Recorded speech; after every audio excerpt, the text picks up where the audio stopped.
Madam Speaker, the Honourable Prime Minister, Honourable Leader of the Opposition, Honourable Leader for the National Federation Party. I rise to thank you for the opportunity to state to this noble House government intention to redeploy RFF troops to the United Nations Interim Forces in Lebanon, UNIFIL.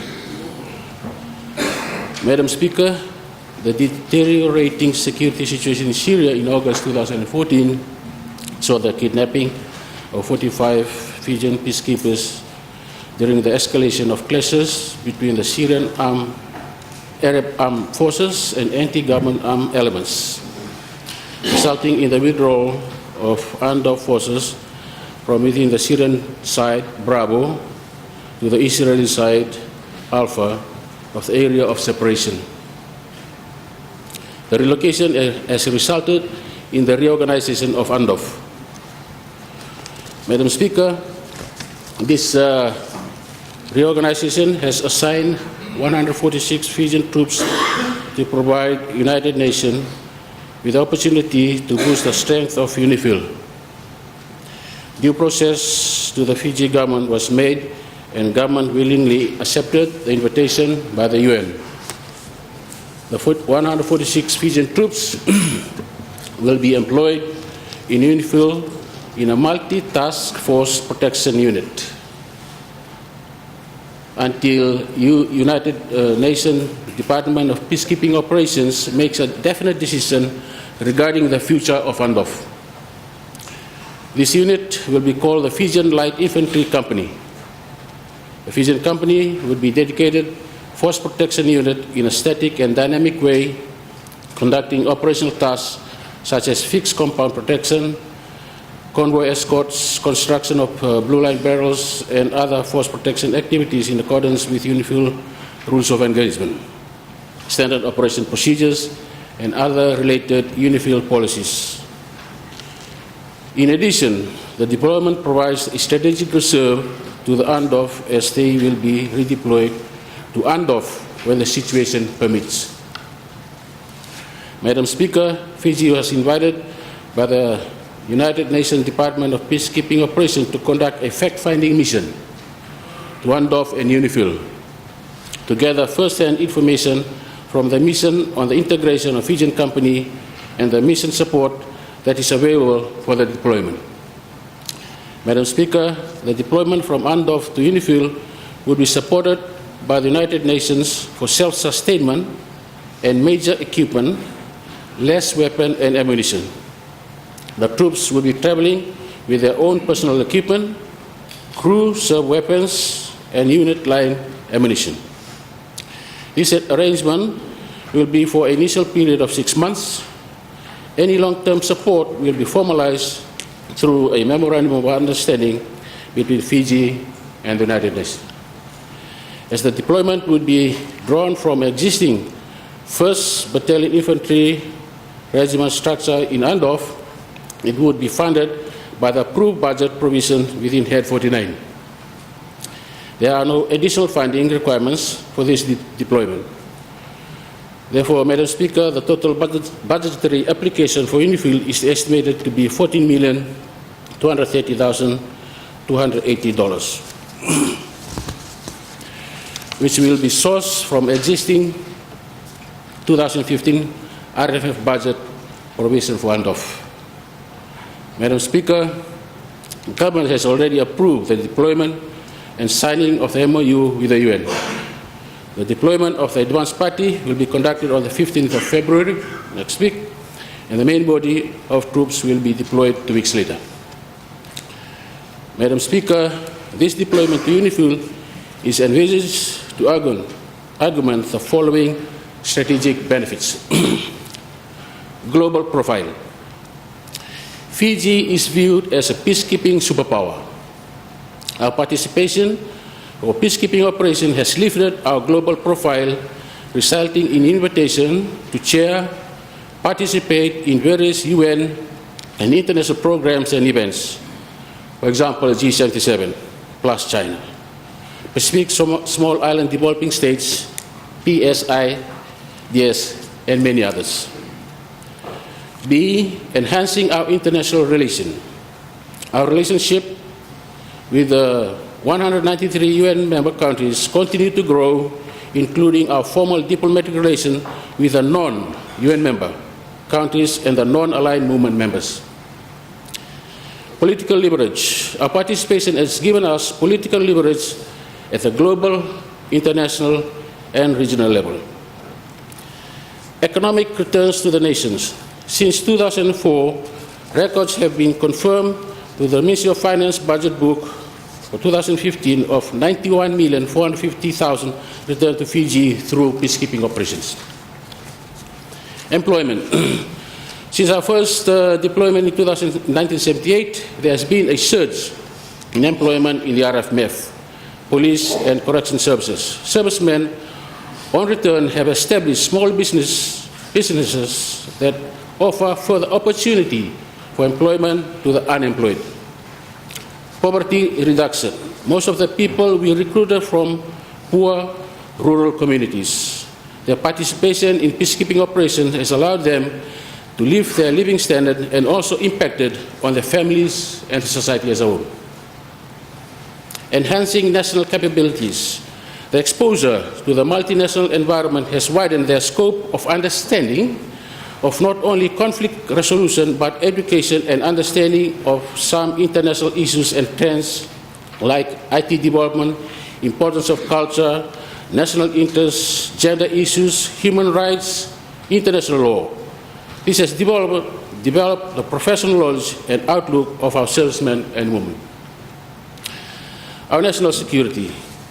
Our participation in peacekeeping operations has generated a lot of friends to Fiji. This has led us to the policy of friends to all and enemies to none. Increases individual wealth.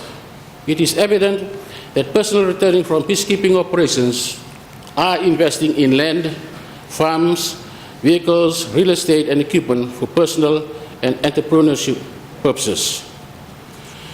Contribute to building better societies and communities.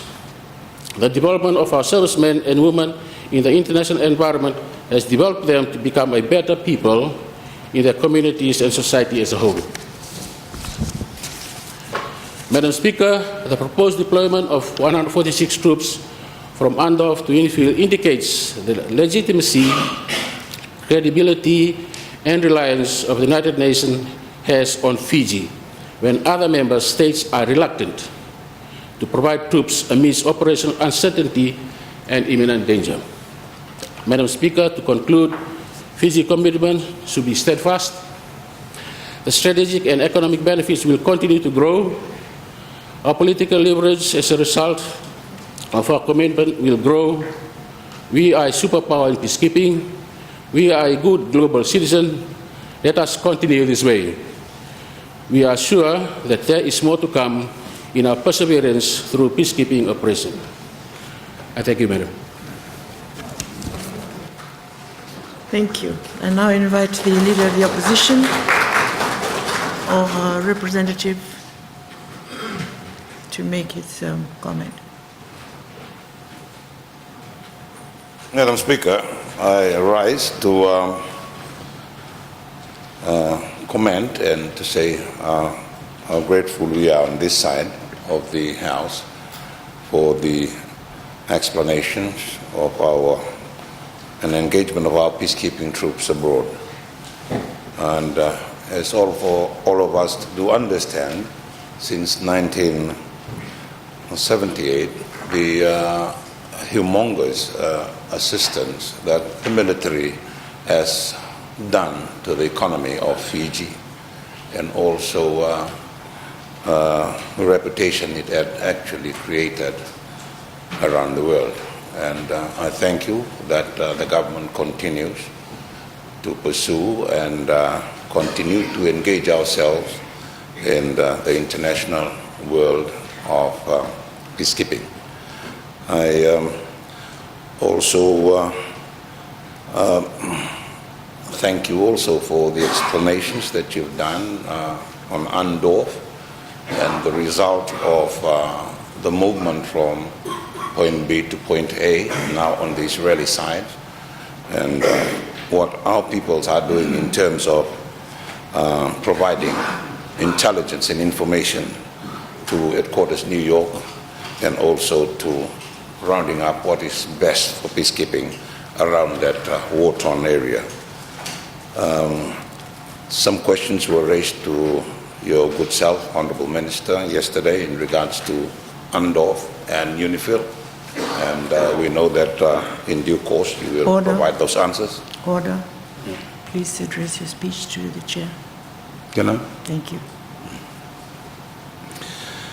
And there are some cases that I just like to raise, which of course is not political, but it is since 1979 and 80, I think all of us on that side do understand the struggle of soldiers forming a peacekeeping organizations, peacekeeping union, or peacekeeping association to actually seek governance assistance for the payment of something they call outstanding. And all of us have our own answers to that. And the good Honorable Prime Minister was with us about 3 years ago in Lautoka and explained also to members of the Fiji Ex-Servicemen League in the Western Division his